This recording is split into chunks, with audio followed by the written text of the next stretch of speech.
Buenas, ¿qué tal? Yo soy Rocío, estudiante de Psicología de la UNED. Hoy vamos con la asignatura de Psicobiología, tema 11, los sistemas sensoriales. Estos apuntes son de Alejandra Mendieta Rada. Muchísimas gracias por estos apuntes. Vamos a leer este tema. Tiene 20 carillas, pero bueno, vamos a intentar resumirlo un poquito para que no sea demasiado largo, ¿vale? Empezamos. Bueno, los sistemas, vamos a coger hoy el color celeste, que también es muy bonito para esta asignatura. Los sistemas sensoriales o sentidos pues son mecanismos biológicos sensibles a diferentes tipos de energía relevantes para la supervivencia y la reproducción y han sido diseñados por la selección natural. El sistema nervioso maneja información codificada eléctricamente en forma de impulsos nerviosos o potenciales de acción. El sonido, la luz, el dolor, el frío, el calor o cualquier tipo de estimulación que influya sobre la conducta tiene que haber sido transformada en cambios eléctricos neurales, que son impulsos nerviosos. Ya codificada será transmitida a diversas estructuras donde tiene lugar el procesamiento, integración e interpretación de estas señales. Y nos vamos a la introducción a la filosofía de los sentidos.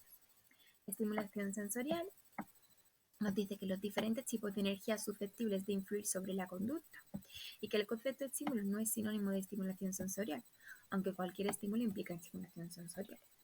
Nos dice que las relaciones entre los estímulos o ambiente y la conducta no son automáticas ni inmutables, sino que están mediatizadas y moduladas por el organismo. La vía por la que los estímulos llegan al sistema nervioso central y rige la conducta está constituida por receptores sensoriales localizados en los órganos de los sentidos. El sistema nervioso central tenemos que donde los estímulos son codificados y procesados, pudiendo dar como resultado una respuesta de carácter motor, conducta motora, de tipo endocrino, respuesta fisiológica o una combinación de ambas. Los receptores sensoriales y la transducción. Nos dice que la estimulación sensorial constituye el aspecto físico y material de los estímulos, su modalidad, luz y sonido, y sus características físicas de frecuencia, amplitud o intensidad. El sistema nervioso detecta y clasifica la energía, extrae la información relativa del tipo de energía y además debe ser capaz de codificar su procedencia, intensidad y duración. Transducción sensorial. Es la transformación de las diferentes modalidades energéticas en actividad eléctrica llevada a cabo por los receptores sensoriales. Esto es conocido como la ley de líneas marcadas. Las vías sensoriales siguen un trayecto predeterminado y genéticamente programado y transmiten la información desde los receptores hasta las áreas de proyección sensorial, donde se interpreta o descodifica la información recibida.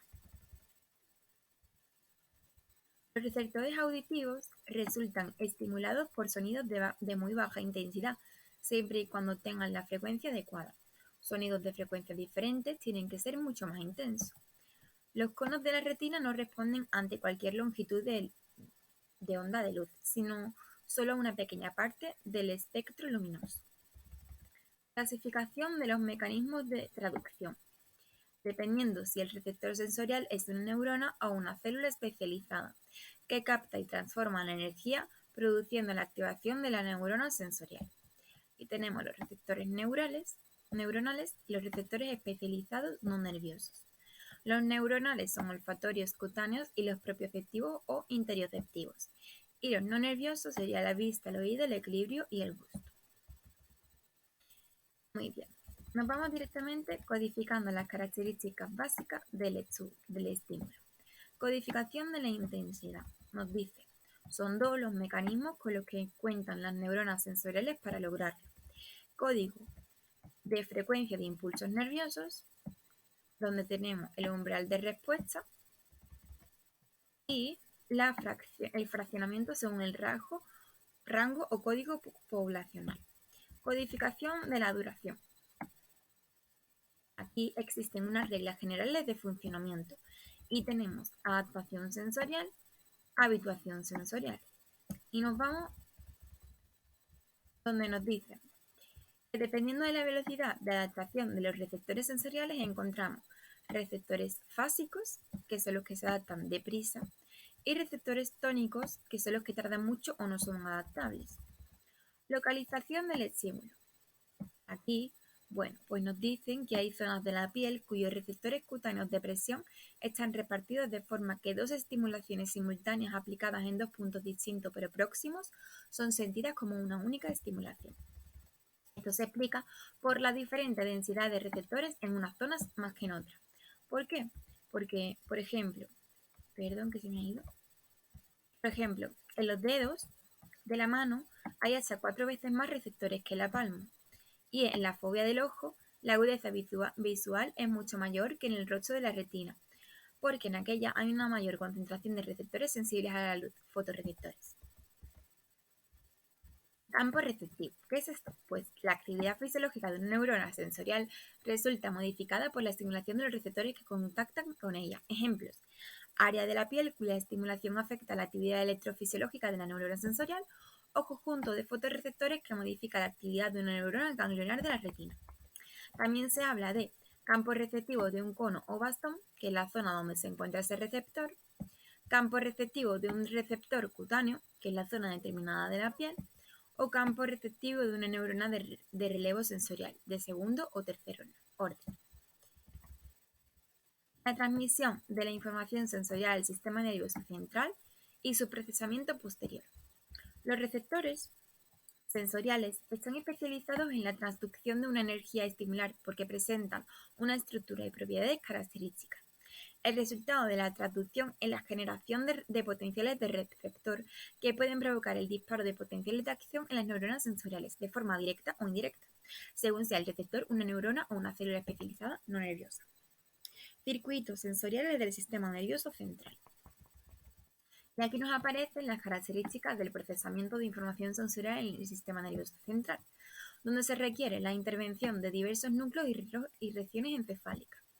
Una organización jerárquica donde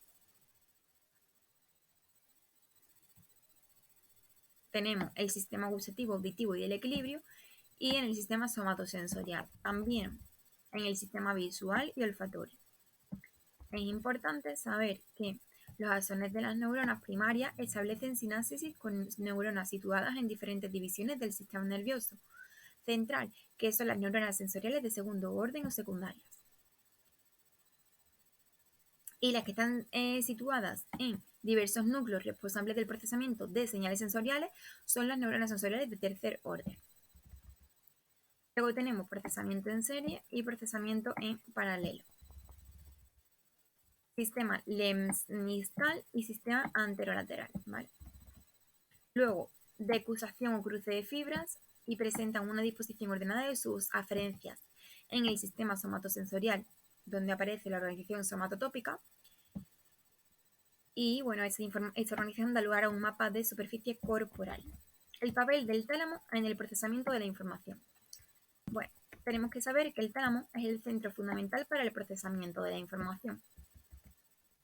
Aunque el tálamo recibe la información visual de forma directa y la información olfatoria llega directamente a la corteza cerebral.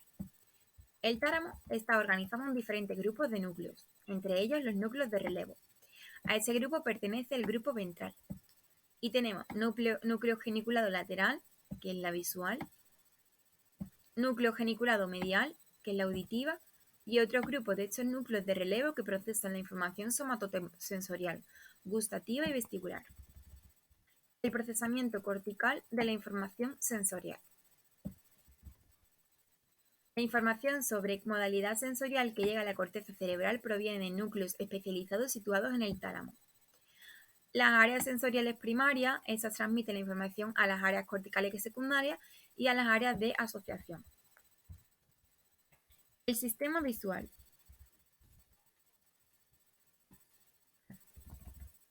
Fotorreceptores y transducción visual. Bueno, 1. Es absorbida por células fotorreceptoras de la retina. Estas células se disponen sobre el epitelio pigmentado, que abarca todo el fondo del ojo y contiene grandes cantidades de melanina. 2.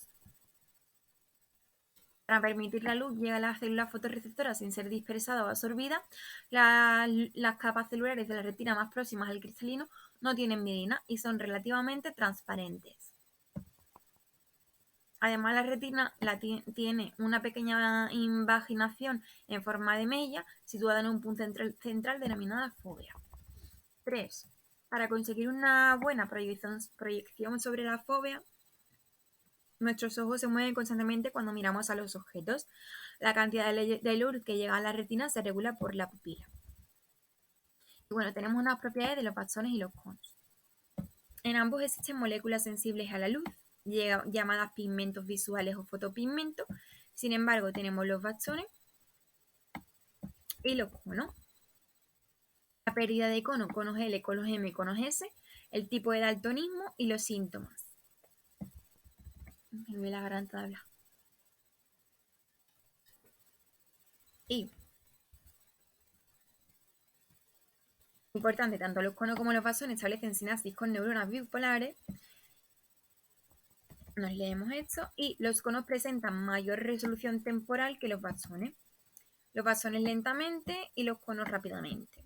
Y cuarto, pues el color, donde los conos responden distinto a las longitudes de onda que definen el color, mientras que los bastones son acromáticos. Por esa diferencia, los conos posibilitan mejor que los bastones la realización de cualquier tarea visual con luz diurna.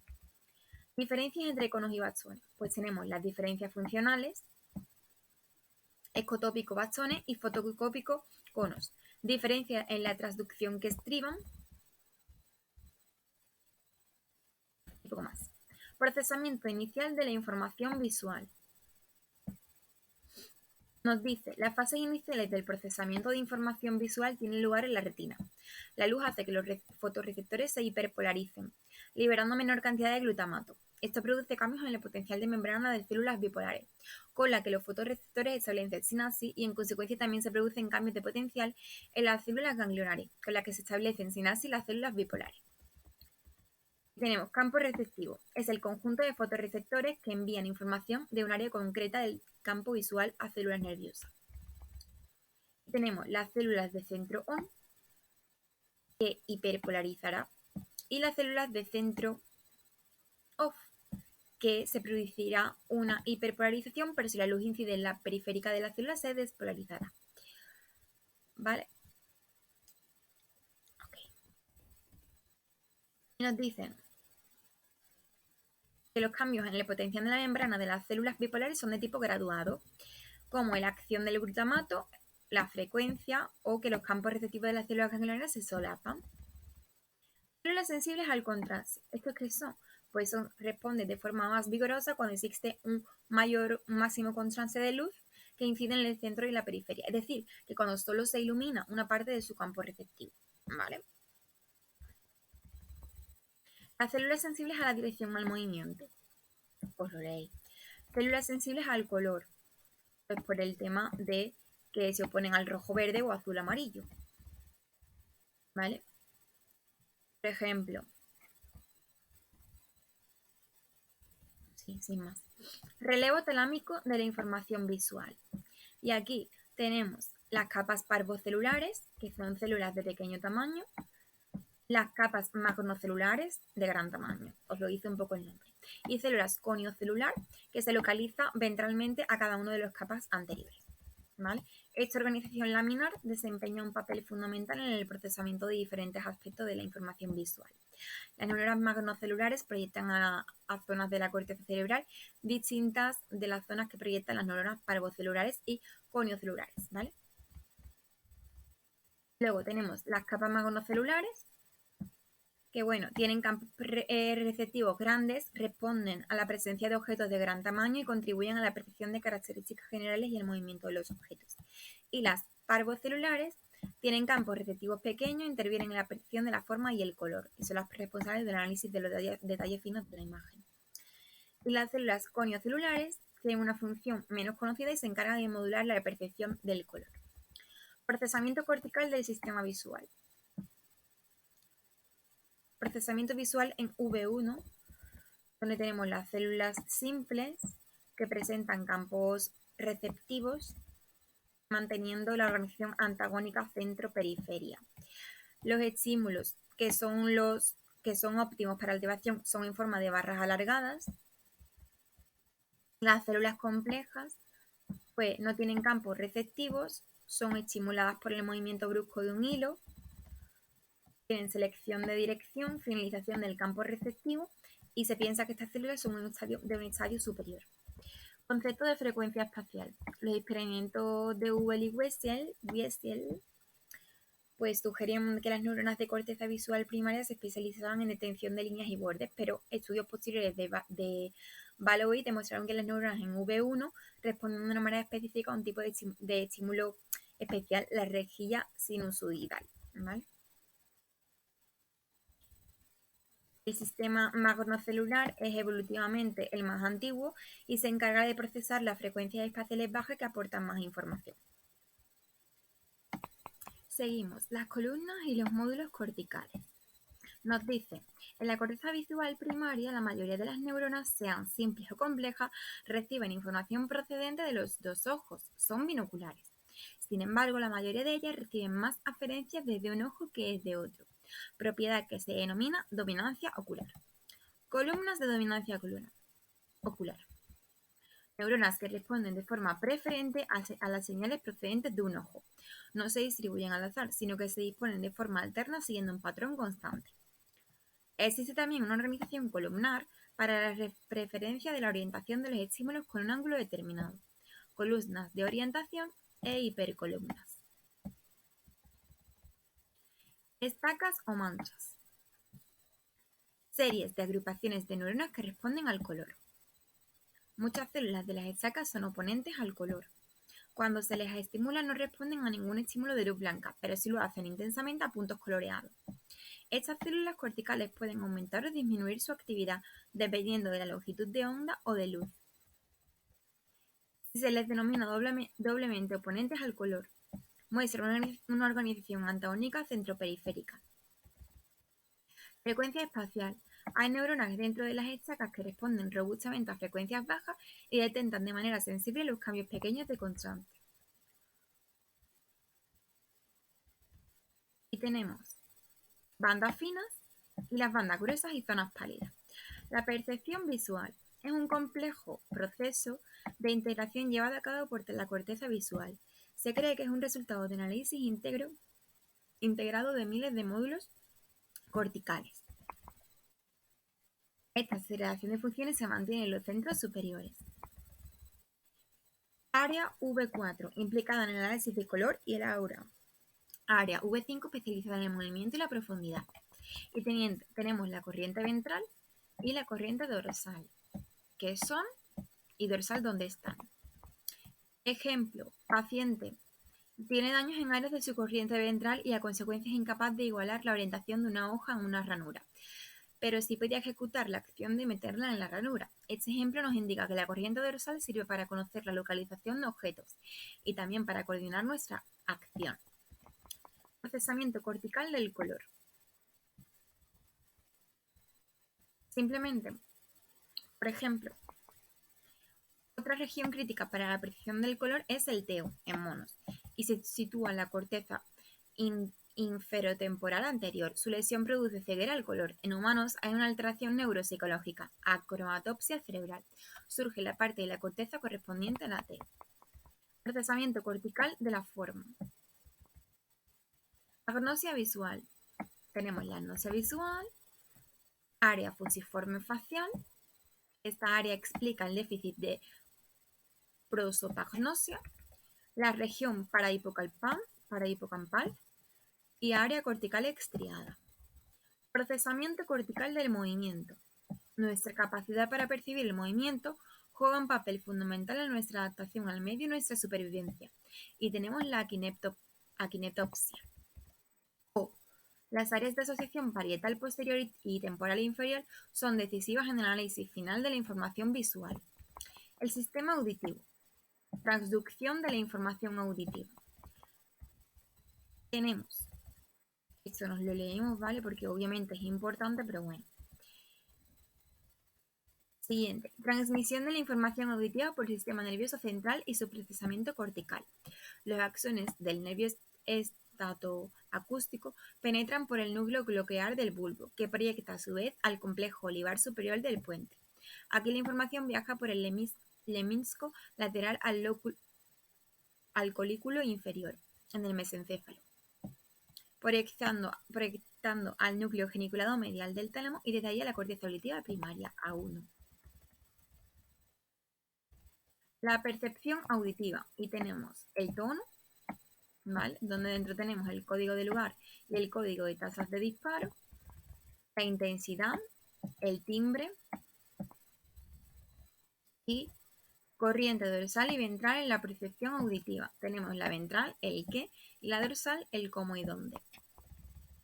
Percepción de la música. Tenemos la corteza frontal interior, percepción de la armonía, corteza auditiva derecha, detectar el ritmo, y cerebelo y ganglios basales, medir el tiempo de las melodías que constituyen los ritmos complejos.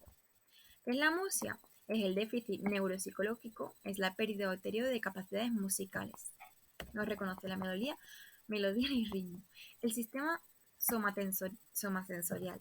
La somestesia es la capacidad de percibir lo que ocurre en la superficie del cuerpo o dentro de él. Por ejemplo, el tacto, la propiocepción, el procesamiento vestibular, ¿vale? La piel y los receptores cutáneos. Pues aquí nos hablan, por ejemplo, de los mecanorreceptores, que son los receptores de las diferentes sensaciones del tacto. Próximos a la epidermis, los discos de Merkel o los corpúsculos de Meissner. Los de Merkel son de adaptación lenta y los de Meissner rápida.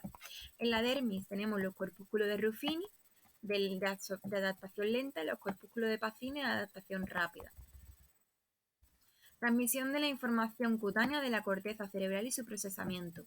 Tenemos la vía lemniscal o columnas dorsales, la vía espinotalámica, que es la anterior es la azul y la otra es la roja, ¿vale? Tenemos la corteza somatosensorial primaria y la corteza somatosensorial secundaria. Luego, la corteza somatosensorial presenta organización somatotópica y, bueno, la superficie del cuerpo no está presente de forma proporcional, ¿vale? Es importante que sepamos. Luego, la agnosia táctil es el déficit neuropsicológico causado por lesiones en la corteza somatosensorial y se pierde la capacidad de reconocer los objetos con el tacto. Sentidos químicos, gusto y olfato. Los receptores gustativos, pues son el sabor, ¿no? Y bueno, pues la transducción gustativa nos lo explica un poquito aquí y nos hablan del sabor salado y el ácido, del sabor dulce, del sabor amargo y de los aminoácidos. Receptores olfativos, pues tenemos qué es lo que es, ¿no? Y nos hablan de las sustancias orgánicas y los de las feromonas. Son sustancias olorosas, específicas, capaces de señalar y provocar cambios psicológicos en los congéneres.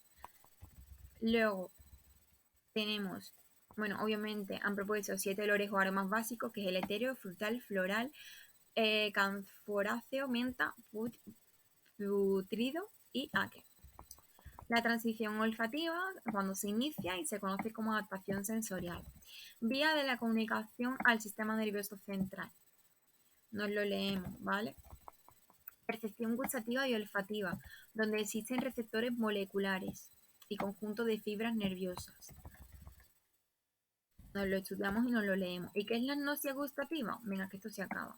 Pues son lesiones en el lóbulo temporal, en la incapacidad de clasificar e identificar un estímulo, a pesar de que se distinguen entre otros parecidos y que el umbral de detención de los mismos no se vea afectado. La agnosia olfativa es la lesión en el lóbulo temporal, es la incapacidad de identificar un aroma determinado a pesar de que la percepción de olores sea normal y que el umbral de detección de los mismos no se vea afectado. Y la fantosmia es la alucinación olfativa, que es percibir un olor sin la presencia del mismo.